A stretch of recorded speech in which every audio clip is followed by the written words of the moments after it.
നാട്ടാനകളുടെ registration supreme കോടതി അനുവദിച്ച സമയം കഴിഞ്ഞിട്ടും കേരളത്തിലെ ആനകളുടെ രജിസ്ട്രേഷൻ പൂർത്തിയായിട്ടില്ലെന്ന് റിപ്പോർട്ട്.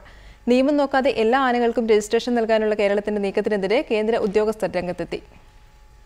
കേരളത്തിൽ ഗുരുവായൂർ ആനത്താവളത്തിലെ 56 ആനകളെ പോലും രജിസ്റ്റർ ചെയ്തിട്ടില്ലെന്നാണ് ലഭ്യമായ വിവരം. സുപ്രീം കോടതി നൽകിയ കാലാവധി അവസാനിക്കുന്ന ദിവസം സംസ്ഥാനത്തെ ചീഫ് വൈൽഡ് ലൈഫ് വാർഡൻ രജിസ്ട്രേഷനുള്ള തീയതി നീട്ടി നൽകിയിരുന്നു. തുടർന്ന് എല്ലാ ആനകളെയും രജിസ്റ്റർ ചെയ്യാനും ആവശ്യപ്പെട്ടിരുന്നു. കൂടാതെ നിയമം വകവയ്ക്കാതെ എല്ലാ ആനകളെയും രജിസ്റ്റർ ചെയ്യാനും ശ്രമമുണ്ടായെന്നാണ് കേന്ദ്രത്തിന്റെ കണ്ടെത്തൽ. ഇതിനെതിരെ കേന്ദ്ര animal welfare board vice president കേരളത്തിന് കത്തയക്കുകയും ചെയ്തിരുന്നു. എല്ലാ ആനകൾക്കും രജിസ്ട്രേഷൻ നൽകണമെന്ന് കാണിച്ച് ജില്ലാ കളക്ടർമാർക്ക് കത്തയച്ച നടപടി തെറ്റാണെന്നും കേന്ദ്ര ഉദ്യോഗസ്ഥർ പറയുന്നു.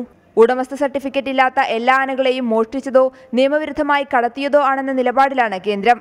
ആനകളെ രജിസ്റ്റർ ചെയ്യണമെന്ന് ഇക്കൊല്ലം ഓഗസ്റ്റ് 18-നാണ് സുപ്രീം കോടതി ഉത്തരവ് പുറപ്പെടുവിച്ചത്. സെപ്റ്റംബർ 28-ന് മുൻപ് രജിസ്ട്രേഷൻ പൂർത്തിയാക്കണമെന്നും കോടതി നിർദ്ദേശിച്ചിരുന്നു. റിപ്പോർട്ടർ, തൃശൂർ.